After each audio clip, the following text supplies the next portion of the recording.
What's up, guys? BARRYGAMING here, back with some more Infinite Magicraid, and today we're going to be doing an official guide for Megan, the newest Forester damage dealer. Now, there were a couple changes to her from the hero card, the preview we got 2 days ago.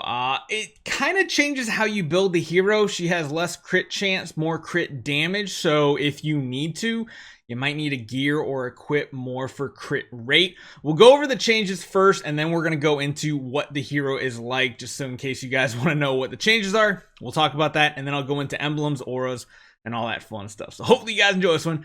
Make sure you guys take 1 second, hit that subscribe button. Let's get going.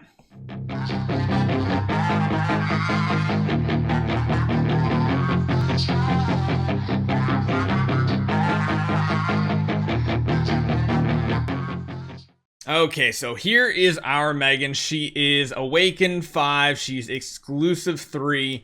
Let's first talk about what has changed with her character since she was talked about first with her skill card. 2 big changes. Number 1 is going to be the Law of the Jungle passive. The first part stays the same, but Megan gains 1 layer of Law up to 5 layers. That part is the same, which increases her crit damage by 10%. Now, I actually don't know if I still have the actual skill card from the other day, but essentially what that was is it changed it from damage to, actually, yeah, I got it right here. So this is going to change it from what was originally proposed as was 5% crit rate. Instead, they've upped the number and they've added it to crit damage, which again, isn't necessarily a nerf. It's just a way to build around this hero a little differently, because you have to remember the piercing spear ability lasts for 2 turns. It gives crit rate of 50%. Plus, of course, you're still getting all allies additionally gain 8% when she survives. So I believe she still gets that as well. 2% additional down here at level 2 and 3. And then there is one other difference, and that is the exclusive level 2. Megan gains 1 layer of Law when the turn ends. That is the same. However, they removed the up to 10 layers portion instead of, and so now we're back down to 5 layers with her abilities instead of up to 10. So again, I think that's because they turn into crit damage, and otherwise the number would be like 100%. But this is pretty much the hero. Her basic attack is great for going against single targets where you're trying to prevent their healing, essentially. Decreases healing by a very big amount. So there's bosses in this game that have a lot of healing. This can be very good for nuking down a single target. If you want to run some like hit effect for PvP, that's fine. Her charge spear ability is absolutely amazing. AoE damage. It's not like a big damage dealer, but it has a chance to reduce their defense by 30% or tenacity by 30% for 2 turns. This is pretty solid because tenacity, if you guys remember, it lowers the amount of crit damage you take. So if it lowers that or defense, it's a ton of damage that you're going to start seeing. And then she gets stealth, which is pretty cool. Passive we already talked about, and then her active ability, Piercing Spear. This is like her one-shot capability ability. You'll see it in a PvP video tomorrow, but Megan increases her crit rate by 50% for 2 turns, then deals 600% attack damage. It's a huge number, guys. I've hit like 1 million damage with this attack on a boss to a single enemy with an additional 30% pierce rate. Crit up rate is amazing, very, very solid. And then of course, additionally increases crit damage by 70 to 120%. The lower the target's HP, the higher the crit damage. So you can see the stats I'm running right here. I was previously running more like 15 crit rate and 245 crit damage. I have changed that since. I'm going to go over to her equipment real quick. Essentially what I was running previously was double crit damage set, but then when I realized I was actually missing some crit here and there, this is where I decided to go with a slay set, and ultimately I want to go with a full slay set on this hero for crit rate and crit damage. I think the trade-off of 5% crit damage for 10% more crit rate is definitely well warranted on this. So that is the set I'm using here.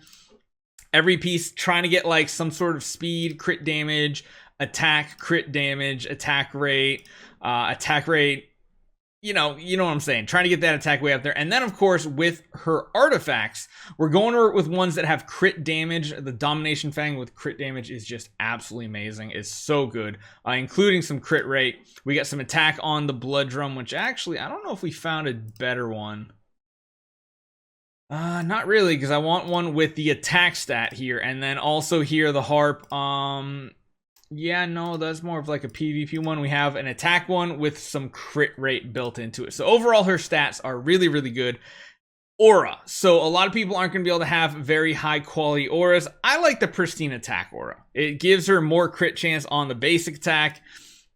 It's good. I mean, when you compare it to the other ones, there's really no other ones I care too much about. That's the one we have here. Brutal recovery, not really that great for her. She only ever does like single target kills.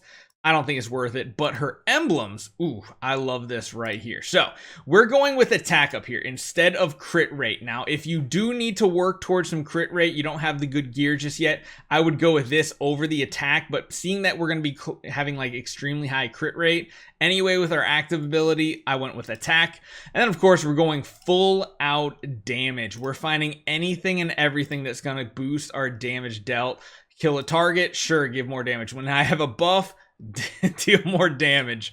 So you guys can see what I'm talking about here. Everything is straight up damage, and then we're going for the additional 24% crit damage. In the support tree, just going for some HP, damage taken when we're shielded, because I run with a lot of shield heroes and everything. Inflict a layer of buff or debuff, which we have some debuffs, and we buff ourselves, so there's a chance to increase the speed there. Turn meter reduction, always great, perfect way to run them, and there's a chance to reduce skills when casting skills. That is really good. The last one being when inflicting an attribute debuff, which we do have a couple different ones of. There's a 18% chance of increasing its duration by an extra turn. That right there I really like better and better for one main reason, and that is this right here. If you can boost the defense down or tenacity down for 2 turns, it is absolutely amazing. Now, I'm going to show you something real quick why I really love this hero. I'm going to jump into a PvP battle. Let me just end this. I've been grinding out some better artifacts potentially. I want to show you exactly what I'm talking about. We're probably not even going to fight someone that's like too strong. Let's just refresh this real quick. Let's go against, I just want to show you the devastating capabilities of this. So I don't want auto on to start.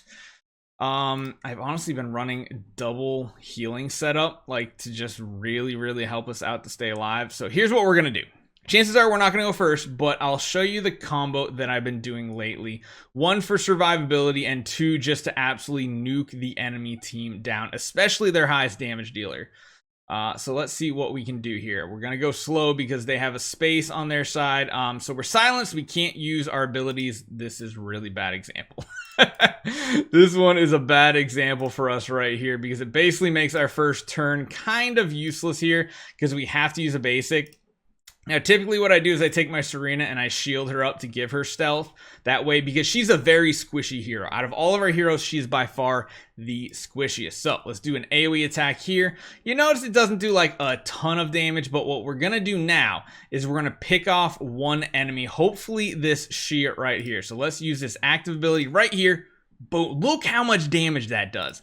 That is like a devastatingly amount of damage. Now, because we weren't able to put that defense down on her first, that's kind of why we weren't able to just completely one-shot her right there. But you can see why I'm running like so many support heroes, because it's all about the combo. All about that combo that put the defense down or tenacity down on the other team if possible.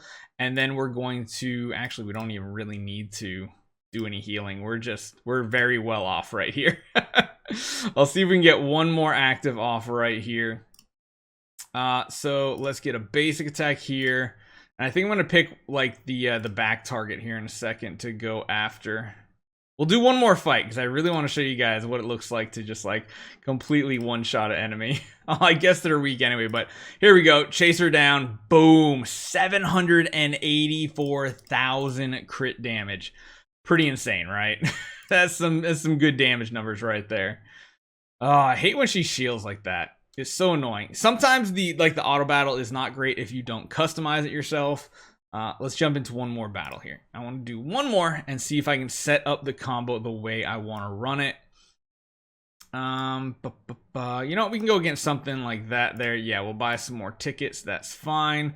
Don't start. I hate starting on auto because I want to control PvP, and you'll see it tomorrow. We have a whole video about it. Some crazy numbers. We might even go after like the strongest hero. So what we're going to do is we're going to save her active ability as well. We're going to give ourselves some shielding here to last us to make sure we make it to the next round in case there's some huge burst damage. Give us our more shielding. Do some hits here. Okay, so we're going to first off do that to hopefully lower their tenacity or their defense, meaning they're going to take more damage. Then we follow it up with our Serena. Boom, lots of damage. It's into shields, so it's not like the best, but we do get additional attacks.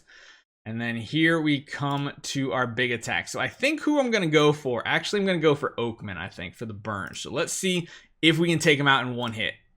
Oh, it's so close. He just had so many shields. Oh my goodness. If he didn't have as many shields, that would have definitely been a one-shot right there. But you can see how devastatingly strong this ability can be. So let me know what you guys think. If you want to see more PvP, don't worry. There's going to be a lot of it tomorrow with different team compositions. So hopefully you guys enjoy this one. Let me know what you think of Megan so far. The changes, well, weren't documented. Not bad. And I'll see you guys next time.